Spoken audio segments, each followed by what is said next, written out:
कपड़े धोने वाली बहू। शादी के पहले से ही विभा को कपड़े धोने का बड़ा शौक था। कभी नल के नीचे तो कभी तालाब के पास। अरे मेरी नीली वाली लुंगी नहीं दिख रही है। विभा की अम्मा कहाँ रखी है लुंगी? अरे वो तो विभा ने परसों ही धोकर रखी थी आपकी अलमारी में। देखो वही होगी। वो ना मैंने आज धो दी, मुझे लगा कि गंदी हो गई होगी।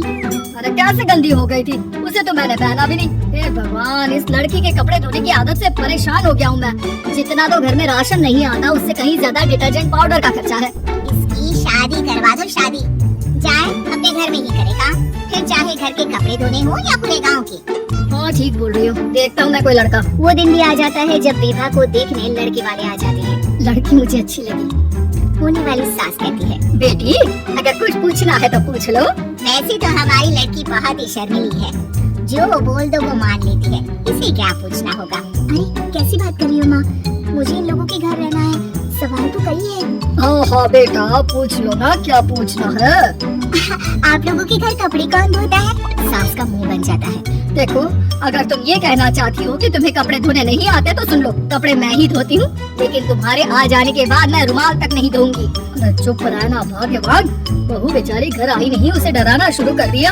वो क्या है ना बिटिया, अभी तक तो ये कल्लू की माँ ही धोती थी, लेकिन अब तुम्हारे पापा तो दहेज में वॉशिंग मशीन देंगे ही। तभी विभा की माँ बोल पड़ती है, सवाल भी पूछा तो क्या, जैसे भाई साहब मशीन की तो फिर भी कपड़े धोने की कैपेसिटी होती है, मतलब जो बिटिया दे रहे हैं ना विभा, इसे कपड़े धोने का बहुत शौक है। ये आप लोगों के क्या आस पड़ोस गांव मोहल्ले सबके कपड़े धो दे और उफ तक ना करे। बाहर देखा नहीं आपने कितने कपड़े सूख रहे हैं? सब हमारी बिटिया ने ही तो धोए हैं। बस भी करो ना माँ, शर्म आ रही इतनी तारीफ सुनकर। हाँ तो एक दाग निकाल कर दिखाओ तो मान जाऊँ। हाँ अच्छा माफ करना बेटा, मैंने गलत समझा, हमें तो रिश्ता बहुत पसंद है। और ऐसे जुड़ जाता है रिश्ता कपड़े धोने का शौक रखने वाली विभा का। उसकी शादी हो जाती है कोयला फैक्ट्री में काम करने वाले कल्लू के साथ। शादी के बाद अचानक विभा चिल्लाती हुई सास के पास आती है, सासू माँ, अरे सासू माँ कहाँ है आप? ये तो धोखा है, धोखा दिया आप लोगों ने मुझे। इस ससुर के चक्कर के बारे में पता चल गया। अरे तो उसमें तुझे क्यों धोखा मिला है? अरे नल में पानी नहीं आता, कपड़े कैसे कब धुलेंगे? अच्छा तू पानी नहीं आ रहा उसकी बात कर रही है। तो आपने क्या सोचा? कुछ नहीं। अच्छा तेरी माँ ने कहा था कि कपड़े धोने का शौक है, तुझे याद आया मुझे। शौक बोलकर कपड़े धोने वाले मेरे जुनून को कम ना आके सासू माँ, कपड़ा धोना मेरा गुरूर है। तभी पति भी वहाँ आ जाता है। अभी मैंने इसे सनी देओल की फिल्म दिखाई है, उसी के डायलॉग मार रही है माँ। अच्छा सुन, साफ साफ बता रही हूँ, पानी सुबह 4 से 6 और शाम को 10 से 12 आता है, समझी? विभा टाइमिंग सुनकर हैरान हो जाती है। ये क्या भूतों का मोहल्ला है? सुबह 4 बजे उठकर कौन कपड़े धोता है? 4 बजे टंकी में पानी जाता है, फिर सारा दिन धोना ना, किसने मना किया? अरे कैसी बात करेगी, 200 लीटर की टंकी में कितने कपड़े धो लूंगी मैं? सुबह ही उठ जाऊंगी मैं। अब क्या था, विभा सुबह 4 से लेकर रात के 12 बजे तक कपड़े ही धोती रहती। एक रोज सास पड़ोस से निकलकर कहीं जा रही होती है कि साथ वाली कहती है, हाँ कल्लू की माँ, जरा ये बताओ कि 2 साड़ी है, 2 ब्लाउज और एक पेटीकोट और एक नाड़ी वाला लंबा कच्छा। हाँ तो? अरे तो क्या, कितना लोगी धुलाई ये बताओ। धोबन दिख रहे हैं हम क्या? हमारे पति सरकारी नौकरी से अभी रिटायर हुए हैं और बेटा सुपरवाइजर है कोयला फैक्ट्री में। धोबन समझ रखा है हमें।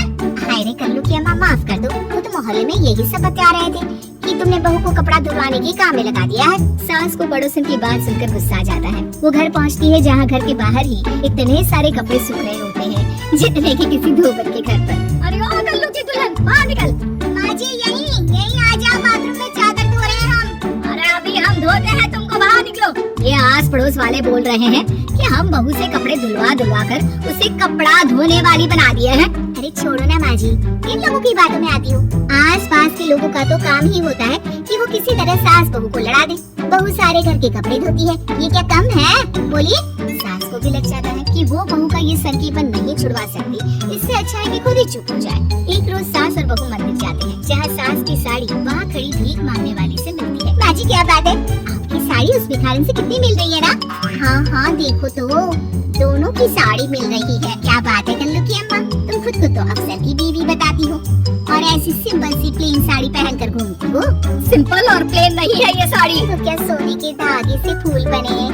कुछ भी सासू माँ, कुछ भी। हाँ बने थे इस साड़ी में सोने के धागे से फूल। मेरे पति लेकर आए थे मद्रास से स्पेशली मेरे लिए 10,000 की।